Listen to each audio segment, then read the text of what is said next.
bonjour à toutes et à tous. Donc effectivement, on a en ce moment un chantier de transposition de la directive NIS 2. Donc l'objectif principal de cette directive, c'est d'élever le niveau de sécurité du tissu économique et administratif de l'Union européenne. Donc on part d'un prisme qui est historiquement NIS 1, qui a été publié en 2016.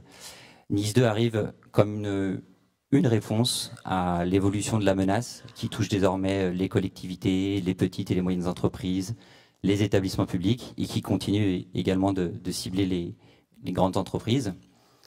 Donc le premier point, c'est NIS 2, ça reste une des premières réponses à cette menace. Et c'est pour nous une opportunité aussi d'apporter toute l'expérience des réglementations passées aux plus petites structures qui sont désormais des dégâts parfois collatéraux d'une cybercriminalité qui s'est renforcée. En termes de changement de paradigme, effectivement, on passe d'un périmètre sur NIS 1, en tout cas à l'échelle française, de quelques centaines d'opérateurs sur on va dire une dizaine de secteurs pour simplifier, à l'ensemble des entreprises pareil pour simplifier, de plus de 50 employés sur les 17 secteurs d'activité. Donc on a ce chiffre de plusieurs milliers d'entités. Et à ces 17 secteurs se rajoute un 18e que je mets un peu à part, qui est celui de l'administration, pour mentionner que finalement on est tous dans le même bateau, puisqu'on devra également au sein de l'administration respecter les exigences de la directive européenne. Ce secteur de l'administration, on peut le décomposer en deux, donc l'administration centrale et aussi l'administration au niveau local. Donc c'est une option qui est fournie, qui est proposée par la directive aux États membres. Donc en France, le souhait, c'est de pouvoir également intégrer une partie des collectivités. Donc ce sujet de périmètre des collectivités est en cours de discussion à d'autres échelons. Mais on a une vraie volonté aujourd'hui de pouvoir apporter un renforcement de la cybersécurité sur le plus d'acteurs possible. Donc, au niveau, pardon Florian, au niveau justement des entités concernées, donc on passe de 500 à plus de 10 000, il me semble. Donc il y a certaines entités qui étaient déjà concernées par NIS 1, d'autres entités qui vont être nouvellement maintenant concernées par NIS 2. Est-ce que vous avez un chiffre sur le pourcentage d'entités essentielles, d'entités importantes, ou vous n'avez pas ces chiffres aujourd'hui? Alors, en toute transparence, on a des estimations qui ont été réalisées au moment de la publication de la directive. Aujourd'hui, le détail du périmètre, il va dépendre du processus législatif et réglementaire, donc notamment pour la question des établissements publics ou des collectivités. Donc la répartition aujourd'hui entre entités essentielles et entités importantes, elle reste encore à affiner. Ça, c'est le premier point. Le deuxième point, c'est ce dont on est sûr, c'est que la majorité des acteurs seront des entités importantes. D'une part, parce que toute l'annexe 2 de la directive, par défaut, sera constituée d'entités importantes, et que les entités essentielles, par défaut, à nouveau, ce sont uniquement les grandes entreprises de l'annexe 1, donc d'une dizaine de secteurs. Donc, en grande majorité, ce sera des entités importantes.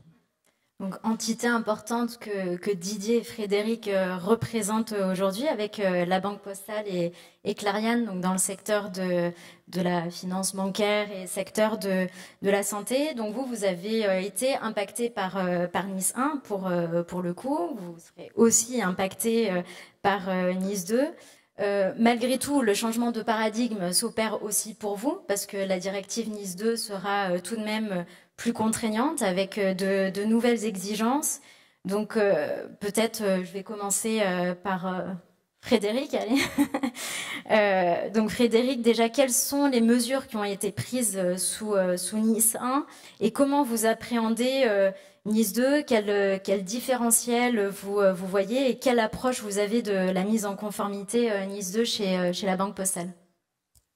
Alors, une excellente question parce que c'est vrai que la banque et le secteur financier au sens large est déjà largement réglementé.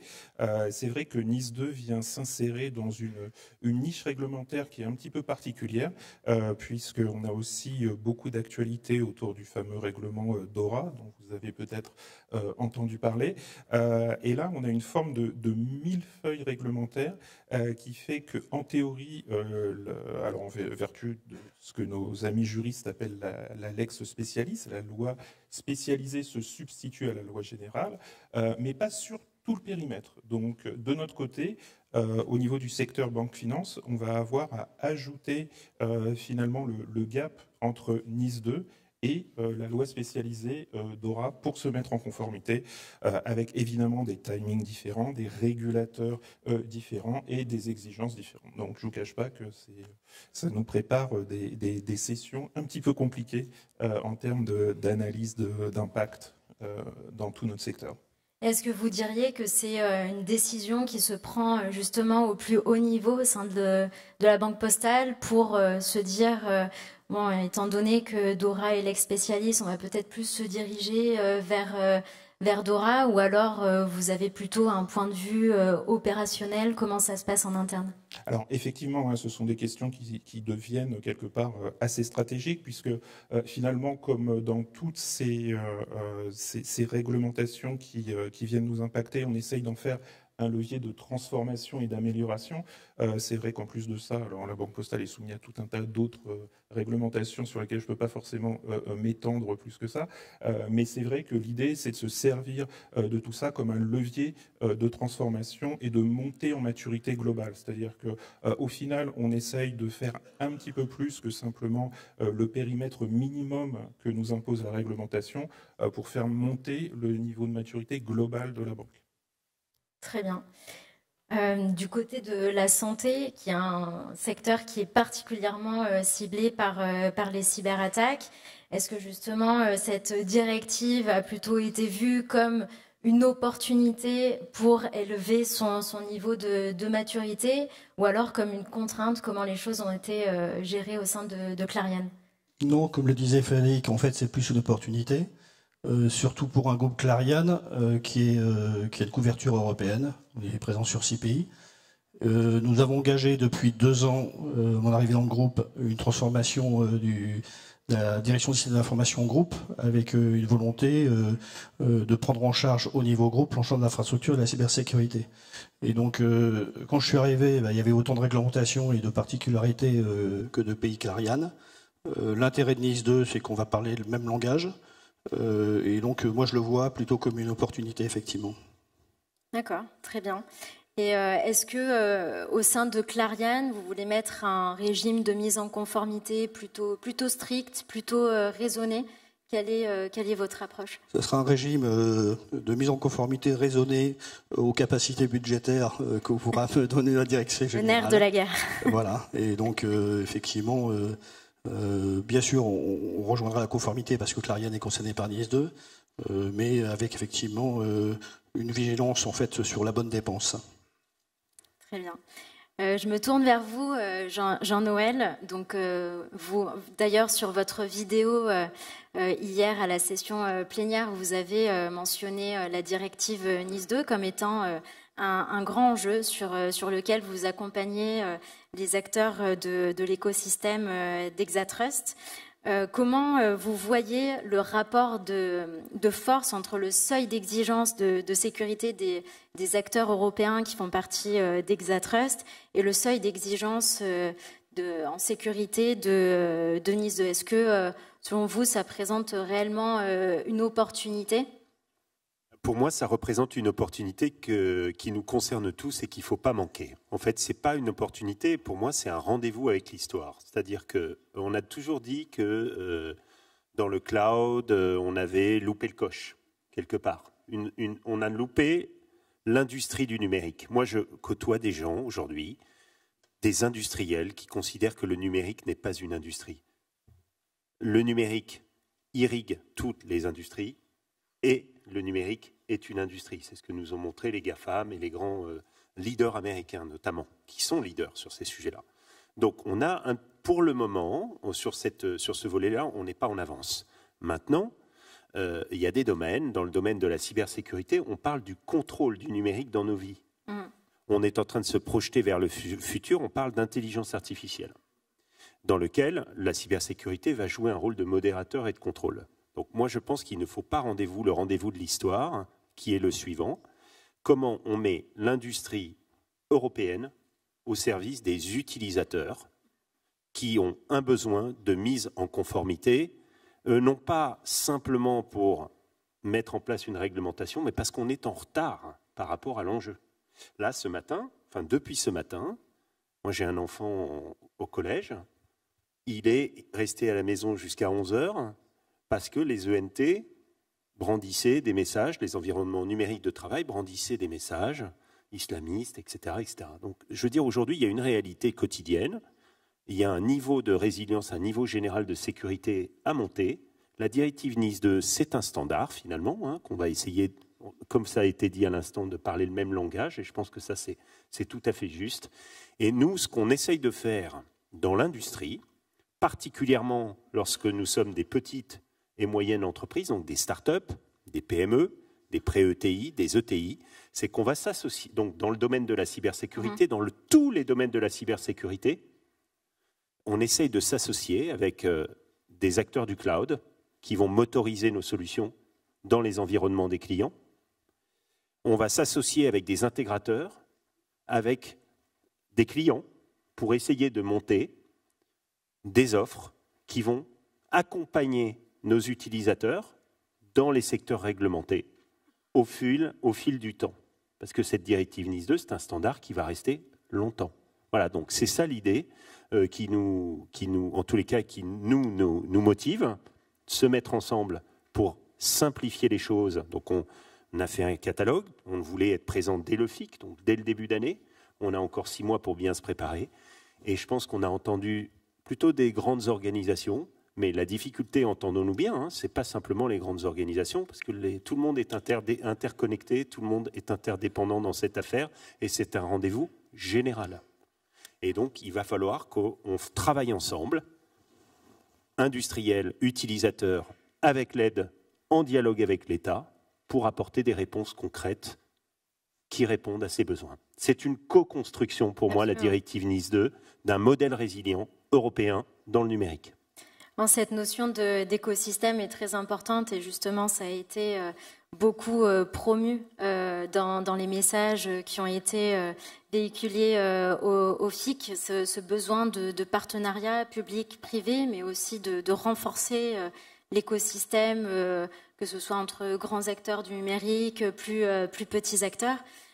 Justement, Étienne, au sein de Microsoft, comment vous, potentiellement, vous pouvez collaborer avec de plus petits acteurs du numérique et comment vous aussi, avec vos clients, vous accompagnez sur cette mise en conformité NIS 2?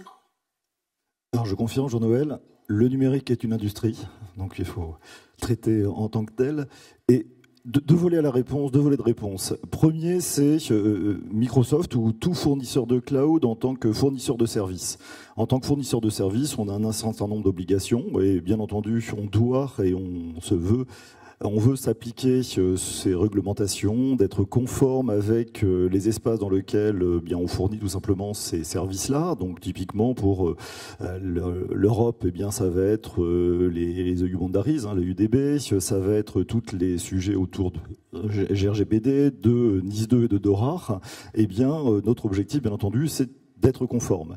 Et par rapport aux matrices de responsabilité des fournisseurs cloud, ça va être déjà, quand vous êtes consommateur de services, par rapport à ces matrices de responsabilité, sur du SaaS typiquement, un ensemble important des éléments de responsabilité vont être transférés pour RGPD, on appellera ça le data processor. Donc ça va être là, Microsoft en l'occurrence, mais votre cloud provider qui va vous proposer justement des solutions permettant d'assurer le PRA, le PCA, etc. Tout un ensemble de choses importantes. Bien entendu, dans ces matrices de responsabilité, des choses restent complètement à la discrétion de l'utilisateur, enfin du client, et notamment toute la partie gestion de l'identité, gestion de ses devices, gestion de ses données, de ses applications.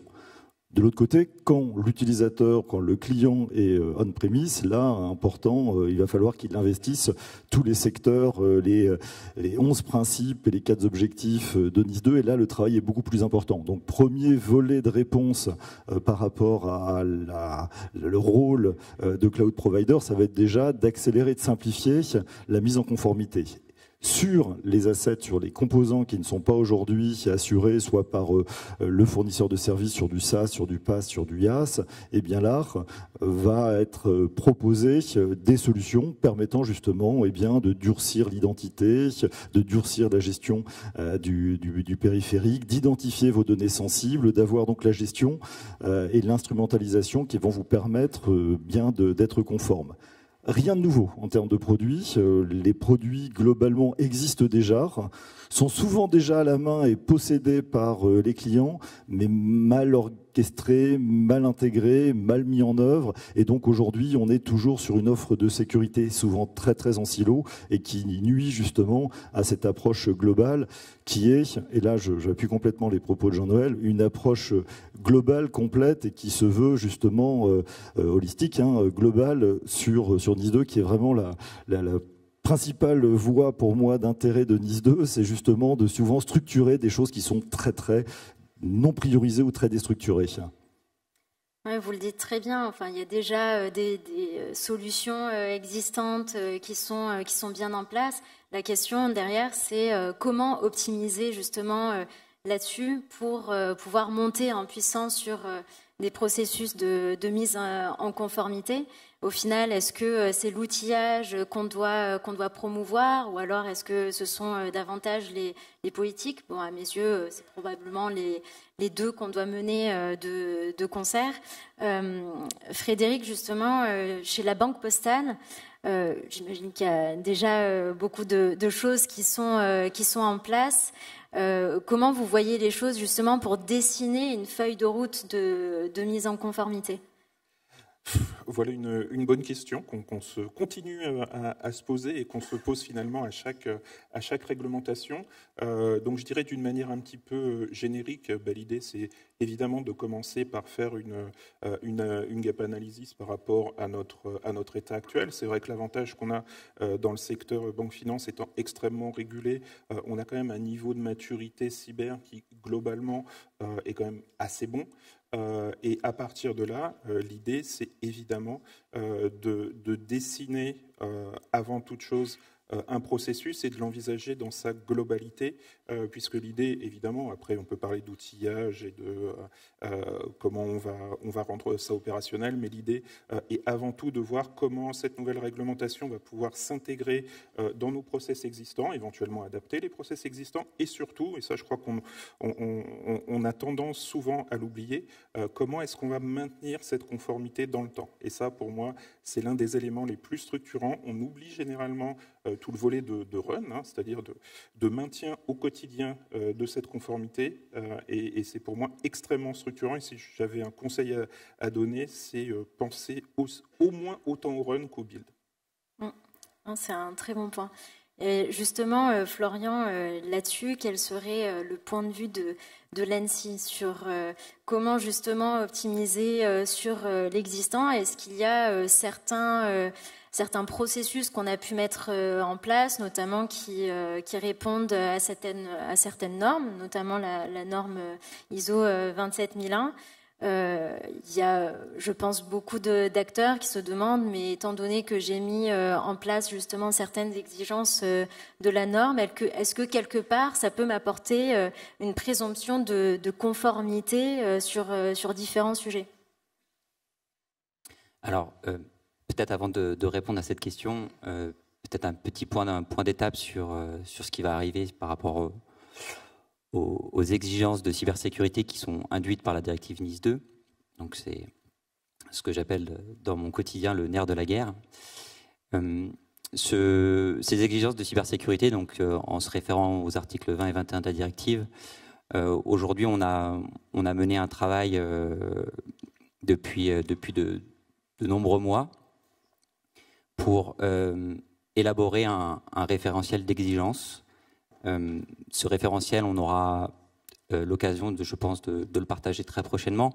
On l'a déjà proposé pour avis lors des consultations qu'on a menées avec les fédérations professionnelles ou autres associations d'élus depuis la fin de l'année dernière. On a inscrit ce référentiel dans le cadre qui nous est imposé par la directive et on a choisi aussi de garder une certaine continuité avec les travaux qui ont été menés dans les précédents référentiels, notamment pour les opérateurs de services essentiels qui seront de facto entités essentielles dans le cadre de NIS 2. On a également choisi d'intégrer pleinement le processus le principe de proportionnalité qui est présent dans la directive et l'objectif par rapport à l'élévation du niveau de cybersécurité, ce sera notamment pour les plus petites structures de les aider à franchir cette fameuse première marche qui parfois, quand on a peu de moyens ou peu de connaissances, est difficile à franchir. Donc voilà, pour poser le cadre, on a défini une vingtaine d'objectifs. La bonne nouvelle, c'est que les retours sont plutôt positifs quant à la pertinence et la compréhension de ces objectifs.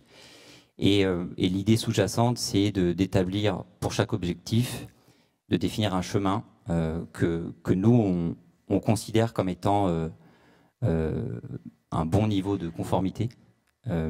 Et ce chemin sera donc disponible pour tout le monde, y compris pour les industriels, pour les aider à créer des offres en lien avec NIS 2, mais surtout pour les entités et les aider à franchir étape par étape les différents jalons. Peut-être un point utile pour l'audience qui n'a peut-être pas connaissance de cette vingtaine d'objectifs. Donc, il s'articule autour de 4 domaines principaux, oui. N'est-ce pas ?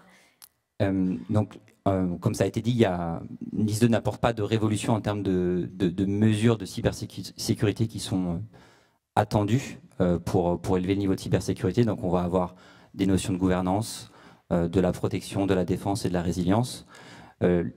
Encore une fois, on a pris un parti pris de jauger des niveaux d'exigence différents entre les entités essentielles et les entités importantes. Donc on pourra le communiquer très prochainement, comme je le disais. L'idée, c'est qu'une fois que ce référentiel est stabilisé, il va pouvoir constituer une base de discussion, d'échange, et il y aura du coup un socle solide co-construit avec les différents écosystèmes pour pouvoir justement entamer ce travail d'analyse et de création de passerelles entre des normes déjà existantes. Donc on parle beaucoup d'ISO 27001. Évidemment qu'on pourra imaginer une passerelle, notamment pour la partie gestion des risques. En revanche, il faudra mener des travaux un peu plus complets pour définir la vraie couverture entre les différentes normes, qu'elles soient internationales ou sectorielles. Très bien. Justement, de ces 4 domaines clés, donc gouvernance, protection, défense et résilience, est-ce que chez Clariane, il y a des domaines qui sont plus importants en quelque sorte que d'autres? Est-ce qu'il y en a certains qui sont priorisés justement en vue de cette mise en conformité NIS 2? Non, il n'y en a pas de plus important l'un par rapport à l'autre. Il y a 2 ans, quand je suis arrivé dans le groupe Clariane, j'ai proposé un plan stratégique cyber à 3 ans et j'avais pour objectif effectivement d'atteindre une conformité NIS 2 puisque les travaux étaient bien entamés au niveau de l'Union européenne et donc on savait in fine on devrait être conforme en fait à cette NIS 2 sans en connaître parfaitement le détail.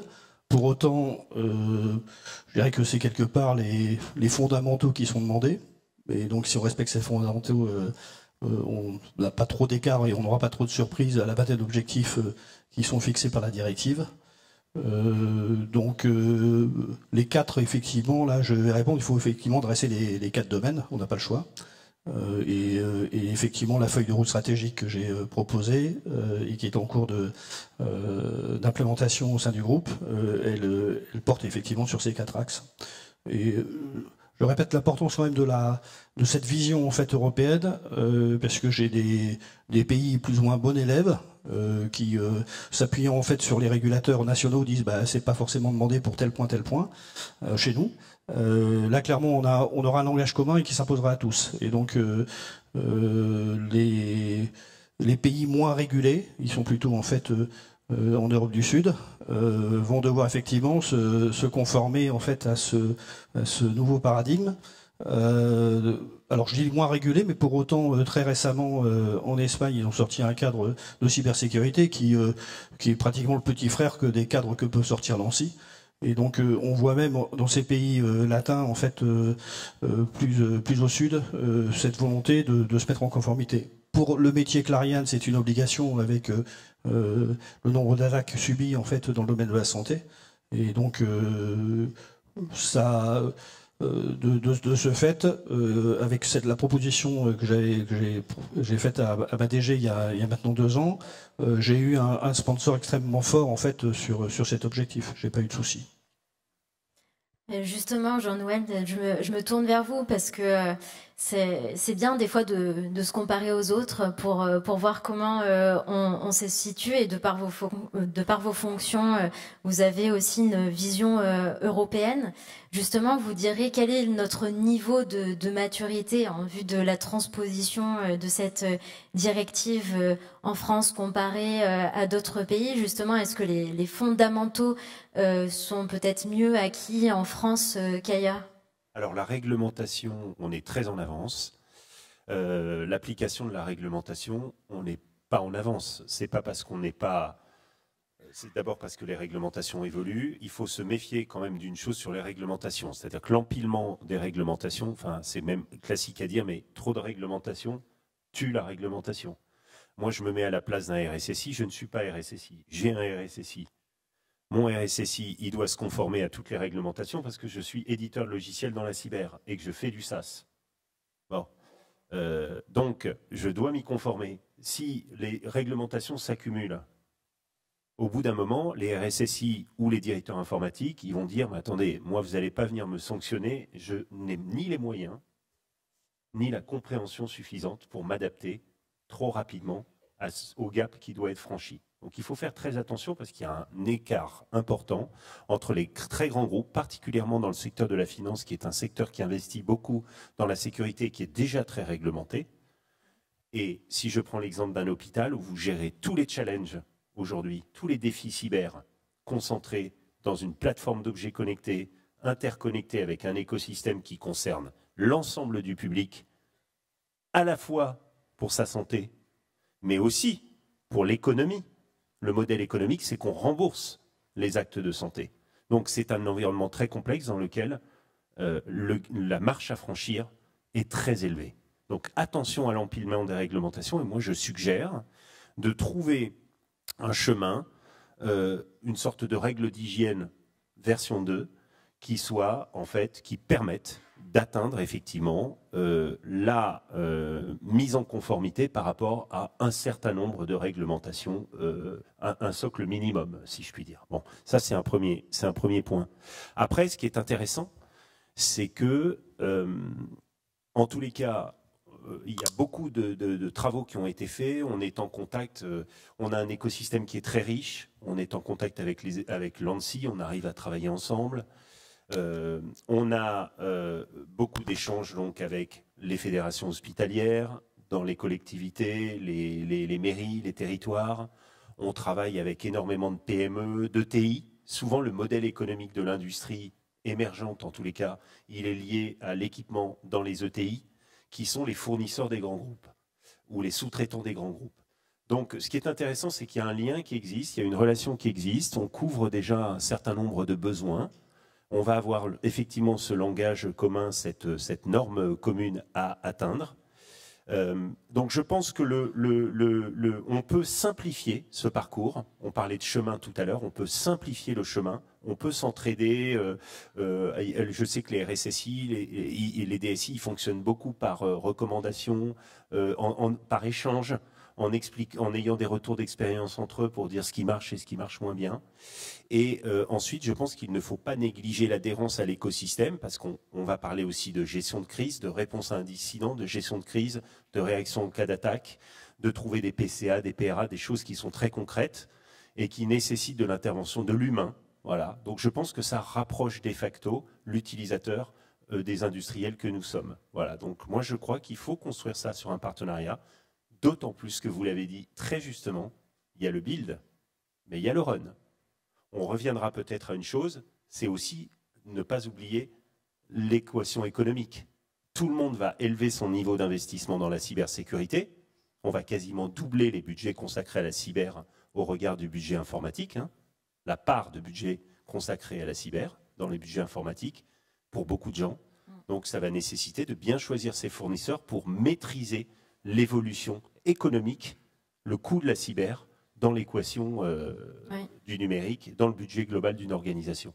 C'est un très bon point pour le run. Et du coup, Étienne, ça me ramène à vous. Justement, comment Microsoft accompagne sur cette phase de run, quelle est la vision, notamment parce que le run doit être différencié entre ces entités essentielles et importantes. Donc, comment vous vous y prenez ? Alors aujourd'hui, en effet, c'est un projet. C'est clairement, il y a des personnes, il y a des process, il y a des outillages. Donc l'outillage, et on fournit l'outillage et une partie des personnes aussi pour la partie run.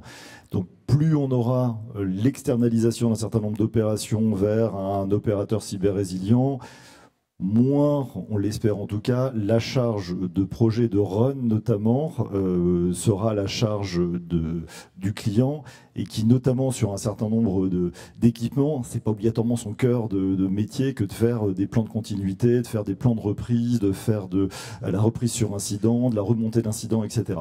Donc les éléments sur lesquels déjà on va particulièrement miser, c'est bien entendu nous de se mettre en conformité avec les exigences pour justement proposer déjà dans le run sur les offres qui peuvent être en IaaS ou en SaaS ou sur du PaaS, de fournir justement ces niveaux permettant de soulager la charge de nos clients.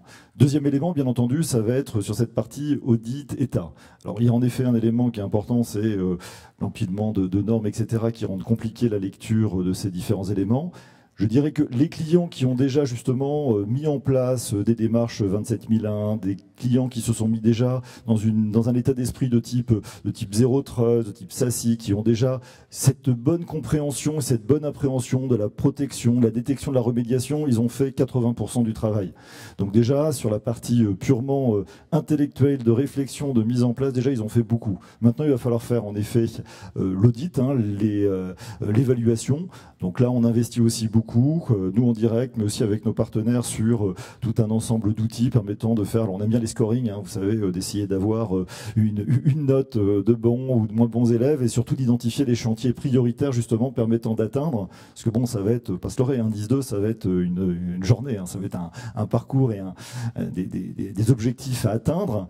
Beaucoup de choses qui sont simples à mettre en place et qui devraient déjà, dans l'absolu, être déjà mis en place par bonne hygiène. Enfin, il y a quelques réflexions et quelques référencements sur des choses ultra basiques comme du MFA, par exemple, ou des comptes à privilèges. C'est des choses qui devraient déjà être implémentées.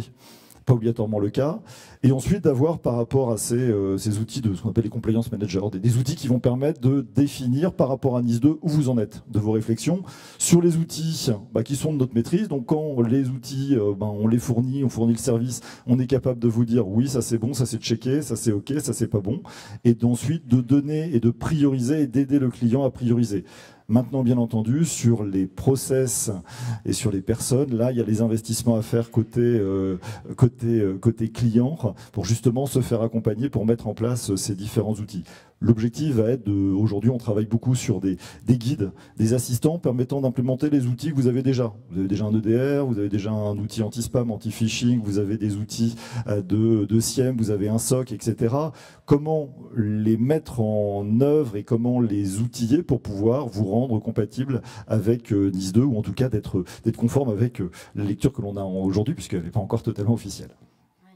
Non, la priorisation, clairement, c'est un enjeu clé, en plus du budget. Ça, c'est vraiment une grosse question. Enfin, vous le mentionnez, Jean-Noël, il va y avoir vraiment une hausse du budget alloué justement à ces travaux-là. Florian, quel conseil vous auriez à donner justement pour des entités qui doivent se lancer dans cette mise en conformité NIS2 comment cadencer justement les travaux, par où commencer? Alors, le premier conseil, c'est d'ores et déjà... Avec un budget des fois limité. Hein. Avec un budget limité, certes. Donc déjà, je rappellerai... rappellerai... Le budget est toujours limité. Le budget est toujours limité. Je rappellerai les messages du directeur général de ce matin sur le fait que ça prendra du temps. Déjà, on est conscient de ça, donc ça ne va pas se faire dans la foulée. Il a rappelé que l'échéance d'octobre, c'est pour avoir des textes transposés et que derrière, il y aurait probablement un délai de plusieurs années. Donc, il a cité 3 ans. Le deuxième conseil, c'est déjà de patienter un petit peu sur le fait de se lancer bille en tête dans des travaux. Le référentiel n'est pas encore sorti. Le niveau d'exigence attendu pour les entités essentielles et les entités importantes dépendra du processus législatif et réglementaire. Donc déjà, le premier point, c'est qu'aujourd'hui, la notion de conformité NIS 2 n'est juridiquement pas définie. Donc, premier point, voilà. Le deuxième point, c'est que on vous invite, donc on va mettre en place on a mis en place un site internet où on va centraliser toutes les informations sur NIS 2, qui est actuellement en version bêta, mais qu'on va lancer très prochainement. On vous y invite à venir y faire un tour pour vous inscrire. Ça va être aussi un vecteur de communication pour nous, pour vous donner les éléments dès que possible, pour vraiment, une fois que les textes seront parus, avoir cette cible claire du niveau à atteindre. Ça, c'est le premier élément important. Et sinon, pour se préparer, comme on l'a dit, ça reste notamment pour les EI, des règles d'hygiène. Donc, pour les TPE-PME, on a déjà des guides qui existent, ne serait-ce que de mettre en place des mesures de base. Excellent guide, d'ailleurs. Merci. Pour les entités essentielles, ça reste dans la continuité de NIS 1. Donc, de la même manière, on a des guides qui existent. Pour ce qui est de la préparation, effectivement, il y a la notion budgétaire, peut-être à prendre en considération, mais partir du fait que la directive impose quand même de réfléchir à ces mesures de cybersécurité sur l'intégralité du système d'information. Donc on a cette notion quand même de connaître son SI, notamment pour ceux qui ont des parties externalisées chez 1, 2, N fournisseurs. Donc faire cette première liste de quels sont mes SI, voilà. C'est aussi un conseil qu'on peut donner. Ouais. Très bien. Je vois que l'heure tourne, donc peut-être, Frédéric, vous vouliez dire quelque chose Oui, juste pour abonder dans le sens de ce que disait Florian. On avait effectivement jusqu'à présent des bases qui étaient en termes de corpus plutôt bien identifiés avec les 27K, avec l'excellent guide d'hygiène de l'agence. C'était vraiment une très bonne base sur laquelle on pouvait appuyer le triptyque assez connu de LPM, NIS, plus RGPD. Et là, globalement, on pouvait dire qu'on était plutôt pas mal en termes de compliance cyber, de bonnes pratiques. On était vraiment à un bon niveau. Ce que je note simplement ces dernières années, c'est une forme d'accélération du nombre de réglementations, notamment européennes, en termes de cybersécurité qui arrivent, qui posent des problèmes évidemment en termes de capacité à faire tout simplement, de financement. On sait qu'on a des choses qui arrivent autour de la résilience, le CRA, beaucoup de choses autour de l'IA, effectivement plus.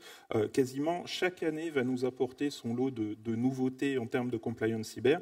Et le vrai risque, c'est que nos entités, et même les plus grosses, ne puissent pas forcément suivre toutes ces vagues de réglementation. Donc c'est effectivement un vrai sujet, je ne parle même pas des ETI. Peut-être avant qu'on laisse l'audience poser ces questions, je me tourne vers vous, messieurs. En 30 secondes, quels conseils vous donneriez justement pour bien piloter sa mise en conformité NIS 2 dans le temps? Je dirais le premier conseil, c'est d'objectiver la situation. Et c'est ce que j'ai fait quand je suis arrivé dans le groupe.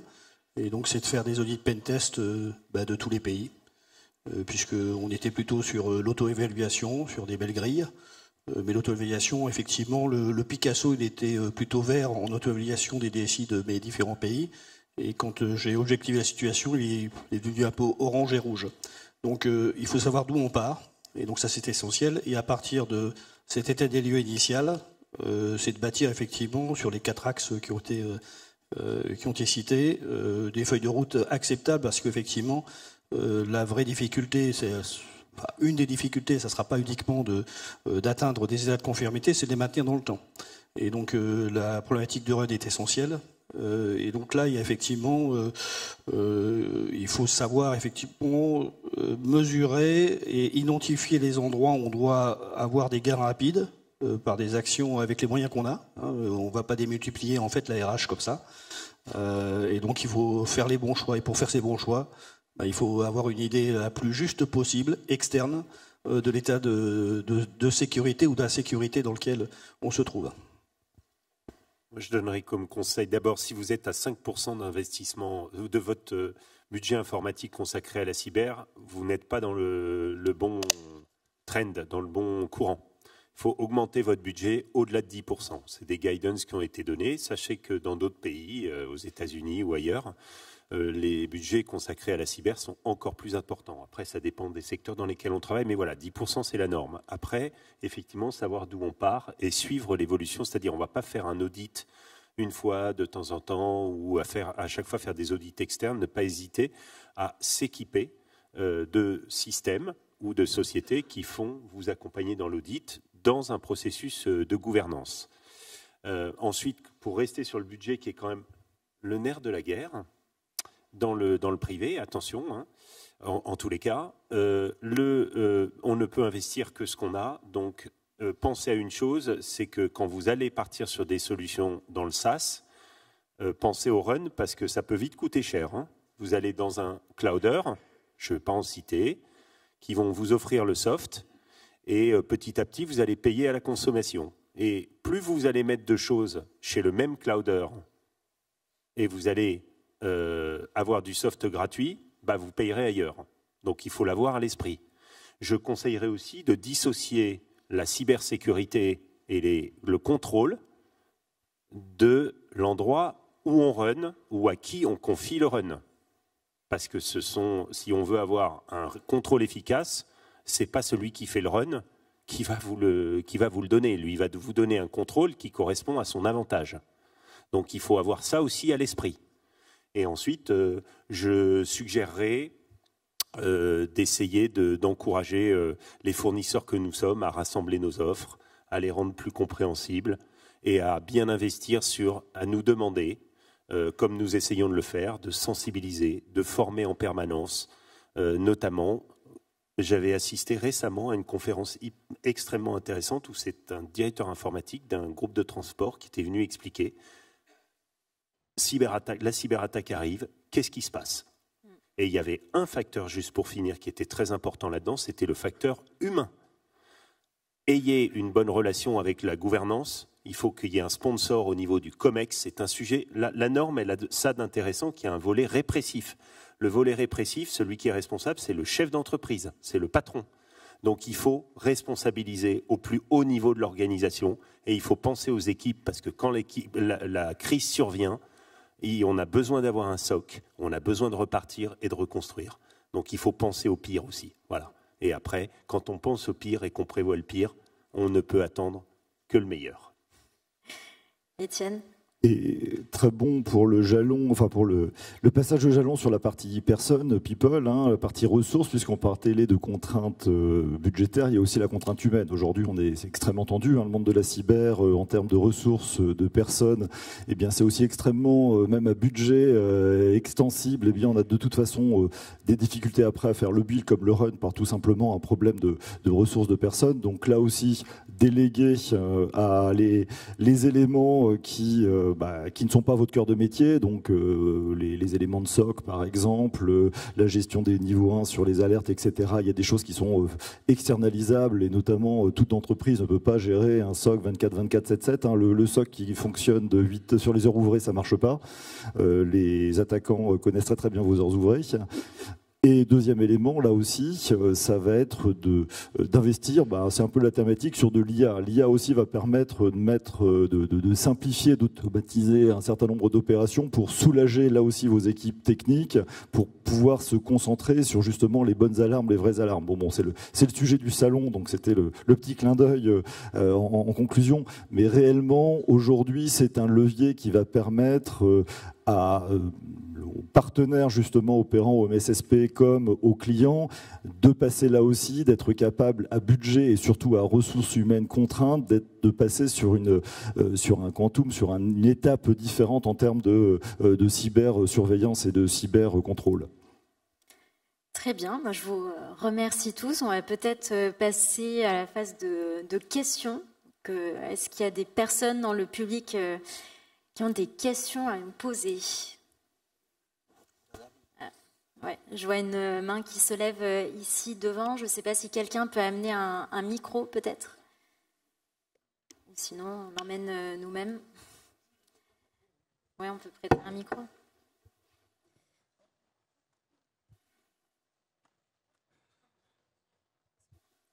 Bonjour à tous. Merci beaucoup pour cette table ronde. Donc, j'étais impatiente d'y assister. Donc ma question, elle va plutôt s'adresser à Florian. Donc il a été question donc comment dire, de dire que voilà, l'IS2 va arriver, on a le temps pour se conformer. J'ai pas beaucoup entendu parler des fournisseurs de solutions. Comment l'ANSSI accompagne finalement les offreurs de solutions? Je pense que Jean-Noël a mentionné le fait qu'il fallait se regrouper pour pouvoir justement offrir quelque chose qui puisse permettre aux différentes entreprises de pouvoir aller vers des solutions qui pourraient leur permettre d'être conformes. Donc comment l'ANSSI accompagne tous ces fournisseurs? Peut-être avant de répondre, on va prendre une deuxième question. Bonjour, Iman Daou, je suis manager cybersécurité et ma question est également pour la Banque Postale. Alors vous évoquiez à juste titre que Dora était l'ex-spécialiste de NIS2. Alors on aurait pu croire à tort qu'on pourrait faire fi de NIS2 lorsqu'on était une entité financière. Et vous évoquiez un gap qu'il s'agit de combler, si j'ai bien compris, par NIS2. Est-ce que vous pouviez en dire un mot? Merci. Qui veut commencer par répondre? Oui. Donc, merci pour la question. Donc, pour l'instant, on est effectivement concentré sur l'élaboration du référentiel. Comme je l'ai mentionné tout à l'heure, l'objectif de ce référentiel, c'est de proposer un chemin. Ça ne veut pas dire que ce sera le seul qui sera possible, qui permettra d'atteindre les objectifs. Néanmoins, ce sera un premier guide pour les offreurs de solutions pour pouvoir avoir des offres pertinentes au regard de cette notion de conformité à NIS2. On est déjà en relation avec les offreurs de solutions. Je pense que le travail va pouvoir démarrer une fois en tout cas les discussions pour élaborer des offres qui soient qui aident à la mise en conformité à NIS2 pourra démarrer une fois la stabilisation de ce référentiel. Donc c'est dans notre feuille de route, mais pour l'instant on est focalisé sur l'élaboration du référentiel et le processus législatif et réglementaire. Alors, sur la partie DORA versus NIS2, c'est une question qui nous préoccupe au quotidien en ce moment. Comme vous le savez, on est sur des référentiels qui ne sont pas totalement secs, donc c'est un petit peu difficile de donner une réponse définitive. Malgré tout, ce que je peux dire, c'est que sur le principe, et c'est ce que nos différents correspondants nous ont indiqué à la fois côté régulateur et côté interbancaire, on peut se dire que globalement, NIS2 comblera un certain nombre de zones qui ne seront pas forcément adressées par DORA. Et dans ce cas-là, évidemment, on aura à se mettre en conformité avec NIS2. Et si jamais on a une superposition d'exigences NIS2 versus DORA, dans ce cas-là, nous devrons nous conformer au mieux 10 ans. Je ne vous cache pas que ça ne va pas être facile. Est-ce qu'il y a d'autres questions? Oui. Alors, Pour moi, la conformité, ça s'apparente presque à une certification. Et j'ai pas entendu parler ni de documentation, ni de contrôle. Comment vous envisagez ces 2 points? À qui vous adressez la question exactement? En tout cas, pas à l'ANSSI, enfin aussi à l'ANSSI, ça peut, mais je pense que tous les intervenants peuvent répondre. Ouais, peuvent répondre. Oui. Alors, juste le premier point en termes de documentation.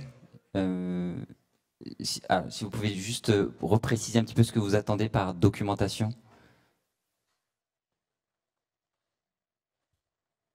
En fait, à partir du moment où il va falloir prouver la conformité, il faut déjà expliquer ce qu'il faut faire. Donc, expliquer ce qu'il faut faire, le documenter, le mettre en place, et mettre en place les contrôles qui permettent de vérifier que ce qui a été écrit, c'est bien appliqué. Oui. Et prouver, bien sûr, que le contrôle est efficient. Donc, la documentation, en l'occurrence, ce sera les textes législatifs et réglementaires qui donneront le cadre et les objectifs et les niveaux d'exigence de cybersécurité à atteindre. Donc, le processus, je me répète un peu et j'en suis vraiment désolé, il est en cours. On a cette échéance d'octobre 2024 qu'il faut respecter. Donc, on aura des premiers éléments dans les textes législatifs et réglementaires. Et on aura également le référentiel dont je parlais tout à l'heure qui listera les différentes mesures pour les entités essentielles et les entités importantes qui sera utilisable pour guider les entités à mettre en place des mesures de sécurité qui sont adaptées et qui permettent d'atteindre les objectifs de la directive. Pour ce qui est des contrôles, là aujourd'hui c'est un peu tôt pour y répondre. Encore une fois, le directeur général en a parlé un petit peu ce matin. L'objectif, c'est pas de contrôler dès le 17 octobre 2024. L'ANSSI reste dans une position qu'elle a depuis toujours d'accompagner avant de contrôler et encore plus d'aller à l'étape d'après. Donc, je comprends l'inquiétude sur les contrôles et ces sanctions qui sont présentes dans la directive. Et elles sont légitimes. Néanmoins, le discours du directeur général ce matin se voulait assez rassurant sur le sujet. Et donc, je vais peut-être répéter pour ceux qui n'ont pas pu l'écouter, mais l'objectif avant tout, c'est d'élever le niveau de cybersécurité. Et on a pleinement conscience que ça va prendre du temps et que ce sera progressif. Donc, on se concentre déjà pour élaborer un référentiel qui soit pertinent, vu le spectre large d'entités. Donc on a des entreprises du CAC 40, on a des moyennes entreprises, on a des collectivités, etc. Donc l'objectif, c'est vraiment d'avoir une base solide qui est vraiment déployable par l'ensemble des acteurs. Et pour la partie contrôle, on pourra y revenir par la suite. Mais la priorité, c'est vraiment d'avoir une cible qui est claire et précise et atteignable pour tout le monde. Oui, non, moi, ce que je voudrais dire quand même pour ajouter à ce que vous dites et vous aider un petit peu, parce que c'est difficile pour le régulateur de dire telle solution. Il y a quand même un certain temps qu'on travaille avec l'ANSSI ou avec le BSI ou d'autres organismes de certification pour faire certifier des produits de cybersécurité qui remplissent un certain nombre de fonctions pour venir aujourd'hui se mettre en conformité. Donc, il y a déjà quelque chose qui me paraît aussi utile à dire, c'est d'aller chercher des solutions certifiées, plutôt des solutions certifiées par des organismes, par exemple, qui mettent en œuvre les référentiels des réglementations aujourd'hui, donc des certifications ANSSI. Je ne vois pas souvent, en tant que fournisseur, dans les référentiels achats de mes clients, écrit qu'il faudrait des solutions certifiées par l'ANSSI, par exemple, qu'il faudrait des solutions certifiées Secnum Cloud sur les données, même des sociétés comme...